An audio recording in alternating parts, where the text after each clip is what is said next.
سلام به همگی، مریم حبیبی هستم. به کانال آشپزی من خیلی خوش اومدید. امروز یک کیک خیلی خوشمزه درست کردم، مناسب صبحانه یا عصرانه. این کیک ساده در کنار یه فنجان چای یا قهوه خوردنش بسیار دلپذیره. درست کردنش خیلی آسون و زمان کمی میبره تا آماده بشه. برای درست کردن این کیک فوق‌العاده خوشمزه ابتدا 3 عدد تخم مرغ رو در ظرفی میریزم.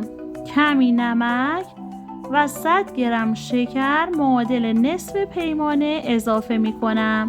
با همزن برقی شروع به هم زدن می کنم تا جایی که مخلوط تخم مرغ و شکر کرمی رنگ شه.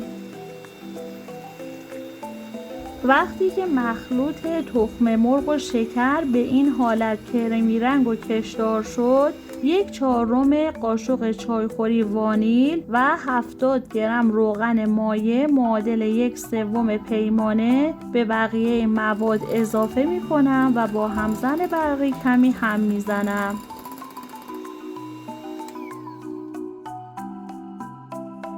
به 120 گرم آرد معادل 3/4 پیمانه و 1 قاشق غذاخوری و همینطور 50 گرم کشمش احتیاج داریم. من 1 قاشق غذاخوری از آرد رو به کشمش اضافه می کنم، کمی هم می زنم و اون رو کنار می زارم.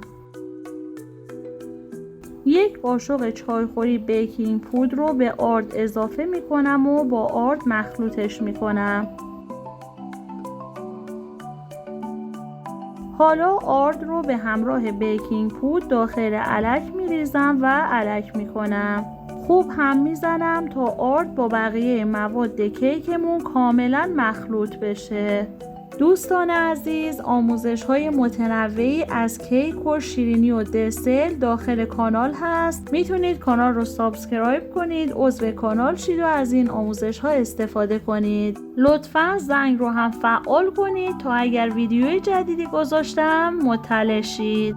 حالا کشمش رو به مایع کیکمون اضافه میکنم و خوب هم میزنم.